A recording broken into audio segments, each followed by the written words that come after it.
form the all-devouring narwhal changed into? How come he knows that, too?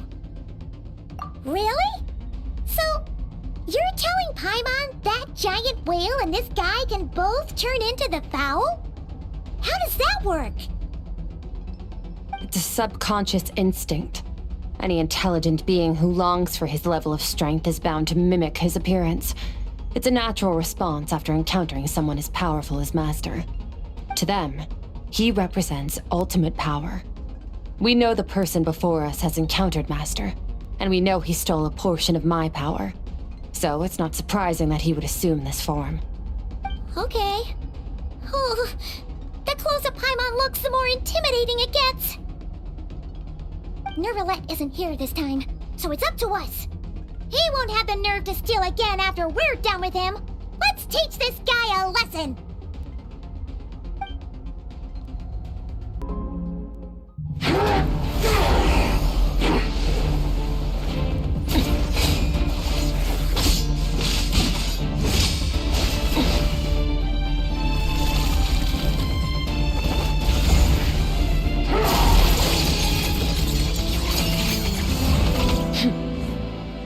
Haven't had enough of my power.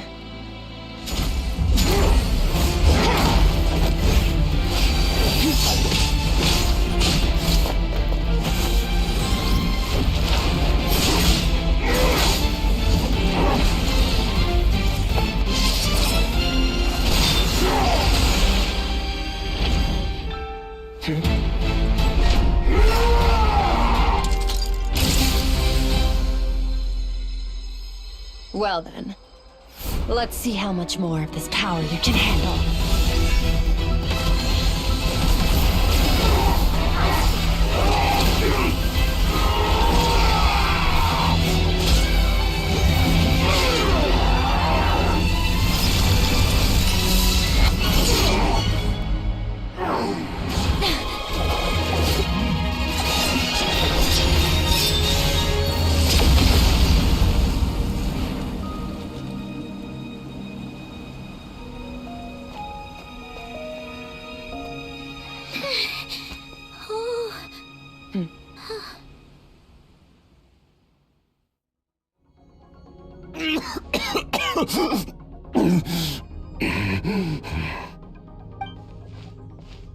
Well, have you come to your senses?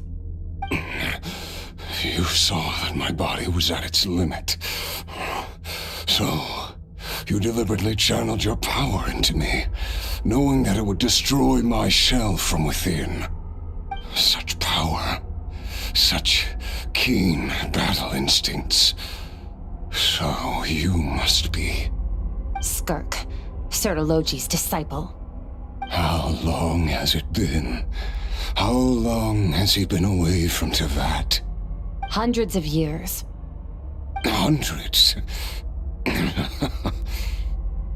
Sorry, it's a lot to take in. I should introduce myself. I am Skofnungar, a friend of your master and one of his followers. This is the first time I've heard your name, Skirk. But hundreds of years ago, I knew you existed. And I knew you would come here. Hundreds of years ago? Sounds like you and Master have quite the history. Care to tell us about it? Of course. Might as well take advantage of a clear head while I can. The story starts a long, long time ago. I was born into a noble family in Conria. As the eldest son, I was set to inherit our title. But I contracted an incurable illness as a child, and everyone gave up on me. I trained the sword harder than anyone else, defeated all of my peers. But it was all in vain. When other people looked at me, all I saw in their eyes was pity or a strange glee in my misfortune. Even my parents were just waiting for me to die. Over time, my heart hardened, and I became aimless. That was the point where I met your master, Sir Taloji. We were similar in age, but different in background. He was born in prison, the son of criminals who had been sentenced to death. He spent his childhood wandering the streets, facing more criticism than the literary works in the Universitas Magistrorum. Yet, he always wore a smile on his face, as if kindness and malice were one and the same, and he could not see the difference. I still remember what he said to me when we first met. You need to fight to survive. Even if it's a losing battle, it should light a fire under you. How can you sit back like this and go down without a fight? That does sound like something he would say. He was the first to acknowledge that I was worth something, and he inspired me to keep going. When we sparred together, it was the first time I'd actually felt the thrill of combat. When I was 10, he stole forbidden research materials and managed to cure my illness. It was like there was nothing in this world he couldn't accomplish. When it came to the human form, he was always intent on pushing the boundaries of possibility. But somewhere along the way, I fell behind. My talents were nothing compared to his, and at some point, I realized he had pulled so far ahead, I was too embarrassed to even ask him to spar. After his grand endeavor was successful, he sought me out and said to me, "This planet no longer holds anything of interest to me, so I'm leaving. But first, I have an offer. I can use a power I have just refined to break the curse of immortality for you. Your death was once what we worked so hard to prevent. But the immortality you now face is a different kind of pain altogether." I'll pass. Immortality doesn't sound so bad to me. Since I can't die, it means I have an infinite amount of time to get stronger. Maybe I'll finally catch up to you one day, and we can spar like we used to. Are you sure? I cannot say when I will return. Your body, or rather, your soul, might not be able to withstand this curse. All I can do is try. After all, a wise man once told me, people need to fight for their own survival. Wise indeed. Nevertheless, if you grow weary of the pain of immortality, and wish to experience a good sparring match before you wither away, seek out my disciple. Disciple? Never thought I'd hear that word coming from you. Nor I, but Betwixt said I was destined to find a disciple out there in the universe, and bring her to Tibet. You know as well as I, Betwixt's prophecies are never wrong. Well, now I'm curious about who this disciple of yours will be. All Betwixt said was that one day, the stars shall bow in her honor. Sounds pretty impressive. Of course. Only the most outstanding people would have the right to become my disciple. Still self-assured as ever, I see. But you're not wrong. I'll be leaving then. Oh, and if you are serious about getting stronger, I left you a little gift in the primordial sea. As I've said before, walk whatever path you want. Freedom means even the wicked get to make their own choices. Waiting for me in the primordial sea was the all-devouring narwhal, already beaten into submission by Sertologi. In its weakened state, I was able to cut off part of its flesh and sew it into my own heart. Your heart? That sounds like torture! How did you even survive that? Because, of course, I bear the curse of immortality. So, you used the curse to turn yourself into a vessel for power. Even with that whale's ability, devouring power like that is not something the human body can withstand. With your body and soul constantly at the breaking point, it was the curse of immortality that sustained you. But that is not the path to strength. You have to pour your heart into it, work for it, dream of it. Instead, you stole something that didn't belong to you, and it backfired. You're right. I should have known better, but I had already pushed myself to my limits, and he was still miles ahead of me. So I had to take a leap of faith. I miss your master. I miss the days when we were all together, troublemakers without a home. I don't regret the choice I made. But if you'll allow it, I do want to apologize. To both of you. After the beating we just gave you, I think we can call it even. You're an interesting one as well. Sertologi's disciple. That's a lot to live up to. It can't have been an easy experience. I know what he's like. He rules with an iron fist, using despair and fear to force you to catch up to him, all the while standing ever out of reach. We're like mountain climbers in the dark, never knowing how much higher we have to climb, or when we will see the sun again. True. But I made up my mind long ago. No matter how dark it gets, I will not give in to despair. I will overcome it. Besides, after hearing your story, I suspect what Master really wants is not a battle that demands his full strength, but rather a defeat without regrets. Oh? Since you're his friend, you must have some things in common. The first time we came here, when you stabbed me through the fog and stole my power, I felt no emotion coming from that spike.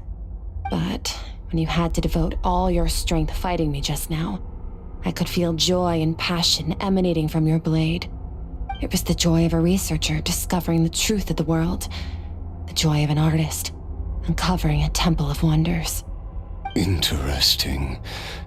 I'm certain I didn't express those emotions outright, yet you were able to read them from my blade, like a glimpse into my inner world. You're right. That battle brought me an unbridled sense of joy, and my defeat brings me no regret whatsoever. Exactly. I think Master also craves a battle like that. One where his opponent forces him to use all his strength, unlock the extent of his potential, and transcend his own limits. A battle to end all battles. After which, all can come to an end, including, perhaps, his life. For that very reason, good and evil are meaningless to him. He has one purpose, one goal: to complete himself. It's one of the secrets to his strength. Perhaps you're right. Perhaps that is his goal. What a battle that would be. Oh, to witness such a...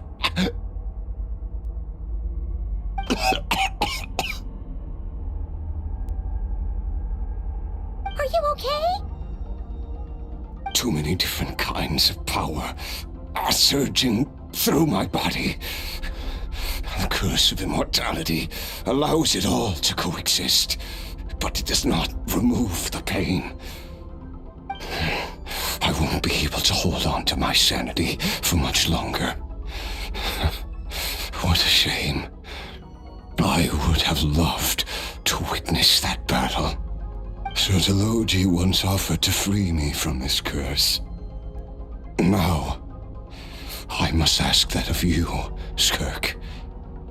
Can you release me from the pain? I can, but not through death, if that's what you are hoping for. It's not a suitable punishment for your crime. As an alternative, I can take your consciousness, along with all the power you've consumed, and smash it to pieces. The impurities will dissipate, and under the curse of immortality, your mind and body will regenerate. When that process is complete, you will be back to who you were before, no longer tortured by powers you can't control. But it will be a time-consuming and painful process. The decision is yours to make. I accept. And who knows? Perhaps I'll wake up in time to witness your great battle with Sertologi. I have faith that you'll be able to stand against him one day. Though I know it'll be a long and arduous road. If we are climbers in the dark, it appears the dawn has finally broken for me. But your ascent continues. At least, it looks like you are not alone on your journey. I will reach the top of this mountain, no matter what it takes. And you, Skofnunger, will be my witness at the end of all things. We did it! Ah, it's only been a few days, but it feels like forever. Once again, we've proved there's nothing we can't overcome. We're just that... Wow, you sound even more confident than usual. Guess you really have become stronger. Today sure went by fast. It's night already. Oh wait, that reminds Paimon. The stars you mentioned, the ones that died out, are they back now? Yes. The power Skofnunger stole has been returned.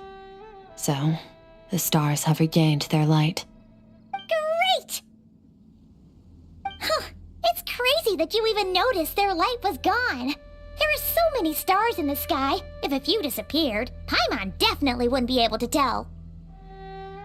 I suppose it's because I have gazed upon this sky for centuries. The false stars, hanging in the meticulously planned sky, glittering with rotten light. It's not real. And yet, it is for that very reason that I can look upon it and enjoy the momentary peace it brings. Even the most beautiful of bubbles has to burst. We will return to the real universe one day, whether of our own volition or not. Time marches ever forward. Even the innocent and naive will taste life's bitterness. Yet through hardship, we grow until we learn to seize the sands of time for ourselves and uncover our true strength.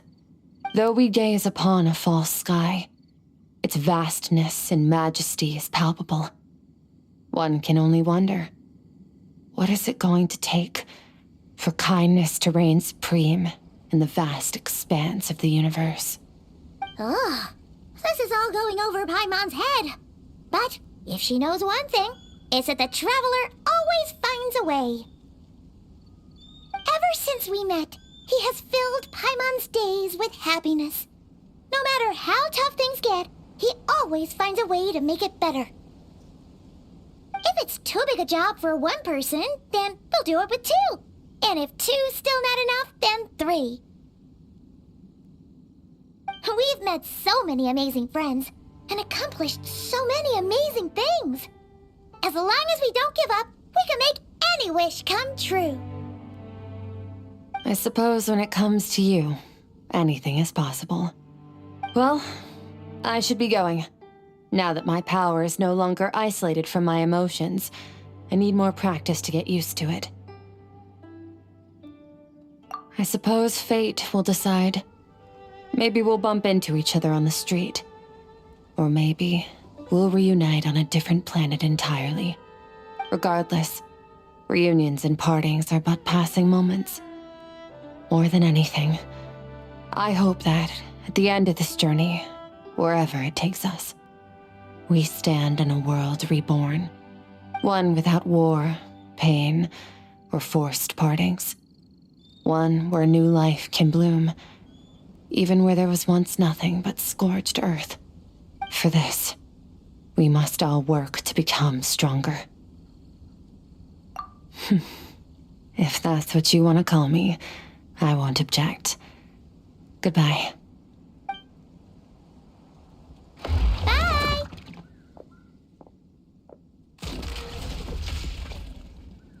Is it just Paimon, or is she being nicer than before? We definitely count as friends after all that, don't you think? Hey, what do you think about camping here tonight? There's nothing quite like sleeping under the stars. Come tomorrow, we can continue our journey. Oh, and since Paimon treated you to that super nice meal at Wanmin Restaurant, it's about time you returned the favor.